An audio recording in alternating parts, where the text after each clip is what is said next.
परमात्मा मैंने कौन सा पाप किया जो कि मैंने अपने जीवन में पुत्र का मुख नहीं देखा। रानी घुटनों पर मुंह रख करके फपक फपक कर रो रही है। और तब तक महाराज उत्ताल पाद का पदार्पण हुआ। घुटनों को टेक करके महाराज बैठ गए।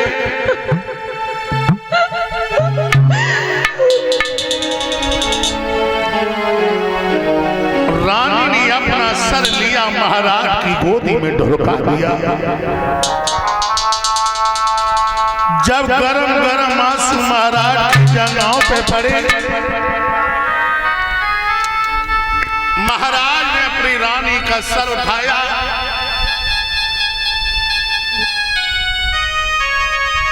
और आंखों में आंखें डाल के कहने लगे, सुनीति तुम रो रही हो?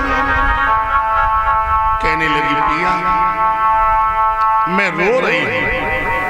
क्यों? कहने लगी, पिया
श्री सुखदेव जी महाराज समझा के बता रहे हैं।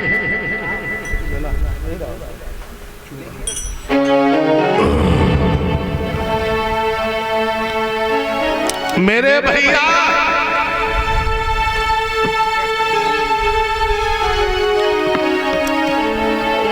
महाराज कहने लगे हैं, रानी तुम रो रही हो? कहने लगी, पिया मैं रो रही हूं। आज हमारे गोने को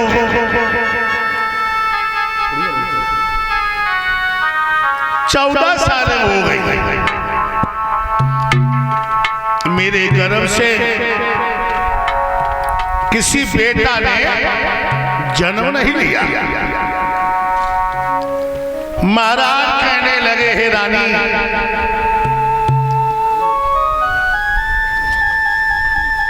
पुत्र देना या ना देना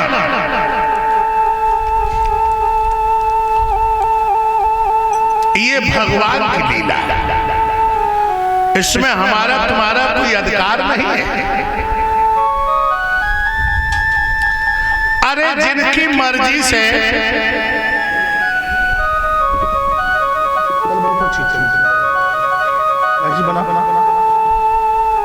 भाई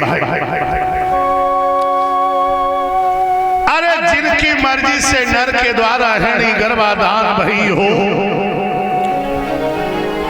जिनकी मर्जी से कौरव कुंभ जैसे संतान पैदा भई हो, कमल के फूल से ब्रह्मांड प्रगटाए हो, ऐसे लीलाधर के सामने हमारी तुम्हारी कुछ नहीं चल सकती। खामोश बैठो। रानी सुनीति कहने लगी है पिया, ये बात मैं अच्छी तरह से जानती हूं कि ये कर्म क्षेत्र संसार। आलसी कहता है कि मेरी किस्मत में आराम नहीं है, आलसी। लेकिन हाथ पे हाथ धर लेना ये कर्मवीर का काम भी नहीं है। आलसी लोग होते बग डर कर अपनी किस्मत को दोष लगाते हैं, बातों की तो झड़ी लगा देंगे, कर्म करने बिल्कुल बुज़दिल है। महाराज कहने लगे हे रानी, क्या औलाद के लिए कहीं हम लठिया चलाए? कहने लगी पिया, आप लठिया न चलाए, आप सिर्फ मेरी एक बात मान ले। क्या पिया? मुंह को तुको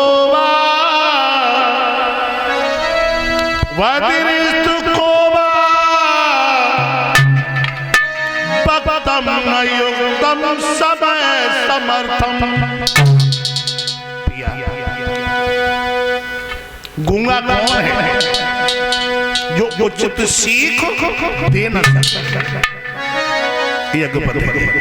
गूंगा। और आजकल सबसे ज्यादा गूंगा है, उचित सीख तुम्हें कोई नहीं देगा। वह दृष्टि को बैरा कितने हैं उचित सीख ग्रहण न कर सके। आप ये तो कहेंगे कि स्त्री विश्वास के पात्र नहीं है, लेकिन सैया 5 उंगलियां बराबर ना है, तो क्या करें? कहने लगी पिया, अरे सजना मत देर लगई,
तुम दूसरी शादी कर है, जो दूसरी शादी की कही। महाराज खड़े रहे और क्रोध में आकर के कहने लगे,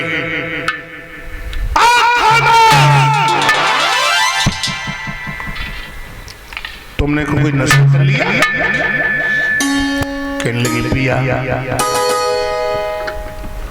मैंने कोई नशा नहीं किया। फिर नशा कैसी बातें क्यों कर रही हो तुम? कह लगी पिया मैंने तो नशा कैसी कोई बात नहीं की। तुम कह रहे हो दूसरी शादी कर लो। हाँ, अगर आप दूसरी शादी कर लेंगे मेरी छोटी बहन घर में आ जाएगी, उसकी कोख से कोई ना कोई संतान अवश्य पैदा हो जाएगा। महाराज कहने लगे रानी मौत अच्छी है, मौत अच्छी है जो एक बार आती लेकर के चली जाती है और सब छाती दिन रात जलाती है।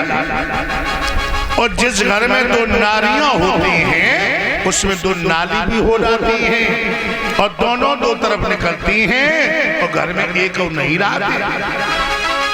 कान लगी बहन मेरी छोटी बहन है, कौ तरीका से विपरीत जाएगी। मैं गंगा यमुना से बढ़ बढ़ के गले से लगाऊं।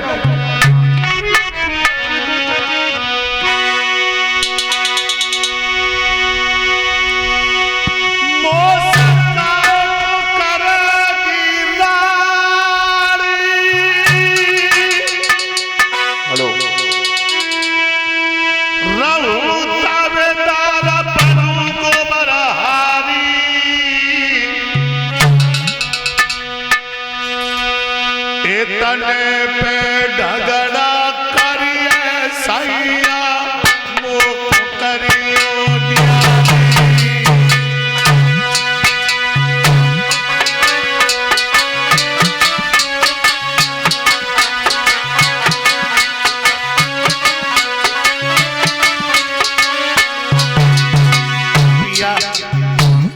अल्लाह कर दियो।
अगर हमने दूसरी शादी कर ली तुम्हारी ख्वारी हो जाएगी, बर्बादी हो जाएगी, इसलिए दूसरी शादी के लिए मुझे बात मत करो।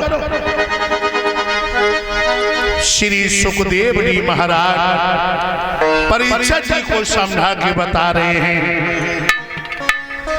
आज पूरी रात हो गई, महारानी ने महाराज को चैन से सोने नहीं दिया।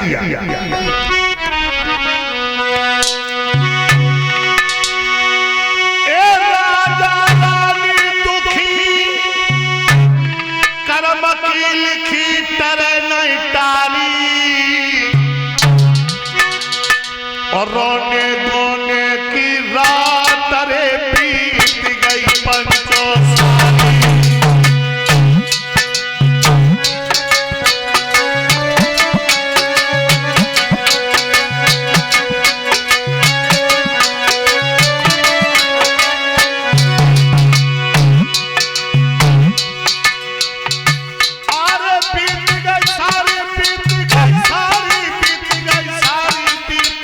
सारी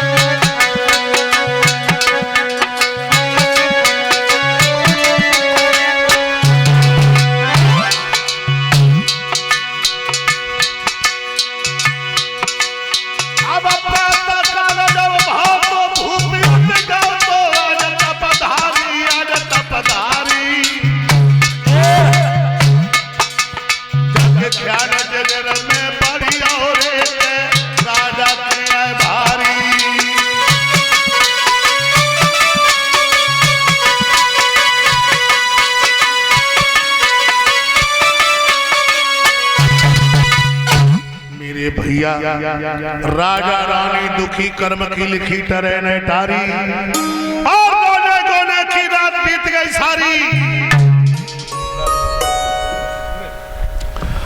प्रातः काल जब भयो भूख गयो आटम धारी और ख्याल जिगर में बढ़ो राजा के भारी। जैसे दरबार में आए महाराज सिंहासन पर बैठे हैं और अपनी जीभ होठों पे घुमा रहे हैं। जब महाराज होठों पे जीभ घुमा रहे हैं मेरे भैया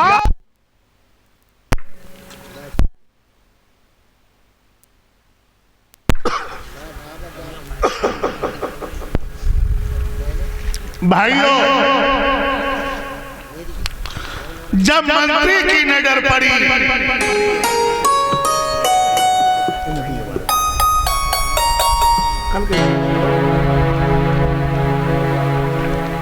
मंत्री आगे बढ़ा और महाराज से प्रश्न किया। महाराज आज बड़े सुस्त नजर आ रहे हो, क्या बात है? मंत्री, हाँ, आज मुझे पूरी रात हो गई, नींद नहीं आई। अरे नींद नहीं आई? ऐसी कौन सी बात है जो तुम्हें नींद नहीं आई? क्या महारानी ने बिस्तर नहीं लगाए थे? मंत्री, हाँ, इसका इको कम कर राहुल वाली। बिस्तर भी लगे थे लेकिन नींद नहीं आई। तो रानी ने महाराज तकिया नहीं लगाई हुई है? मंत्री, हाँ, कटे हुए पे नमक मत छिड़के। तकिया भी लगी थी लेकिन नींद नहीं आई। मच्छर तो नहीं लग रहे थे रात में ज्यादा? मंत्री, फिर महाराज कौन सी बात है जो तुम्हें नींद नहीं है रात में? रानी एक रट लगाए कि तुम दूसरी शादी कर लो। तो महाराज यह तो बहुत अच्छी बात है। मंत्री, हाँ, आपने ये बात बहुत अच्छी कही। बिल्कुल। कि बेटा बिना गाती सूनी है मेरे, आज बेटा दूनी है।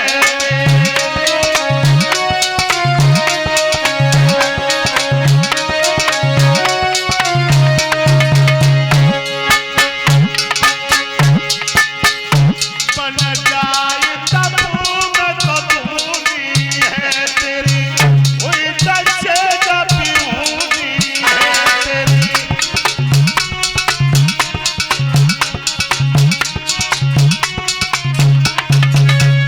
मंत्री, हाँ, एक बेटा के बिना ये सारा राजपाट मुझे खाने के लिए दौड़ा। कभी कभी मेरे दिल में ऐसा ख्याल आता है कि राजपाट में लात मारूं और वन में जा करके भजन करूं, रानी की शेर बेहुनी हो जाए। इसीलिए महाराज शादी करो, अच्छी बात है। मंत्री, हाँ, तो हम शादी कर लें? बिल्कुल सच बोल रहे हो? बिल्कुल ठीक है मंत्री, हाँ, क्या कह रहे हो? शादी करो महाराज। ठीक है ना, मंत्री, हाँ, एक तरफ हाँ कर रहे हो और एक तरफ तुम मना कर रहे हो, इसमें क्या चक्कर है? महाराज इसमें बहुत बड़ा चक्कर है। याद करो, ज्यादा दूर नहीं जाओ, अपने मामा स्वामी आधार चेतन जी की तरफ।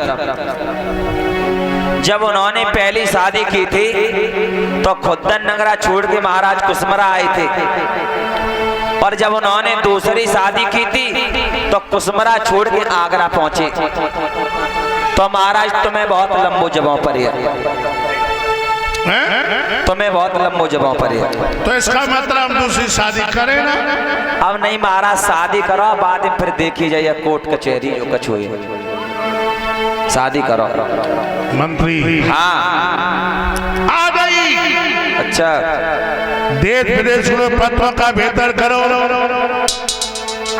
जिसकी लड़की सुंदर हो, अयोध्या नरेश महाराज उत्तान पात के लिए टीका भेज। ठीक है। उसी समय पत्रों का बेहतर हुआ। इधर एक पत्र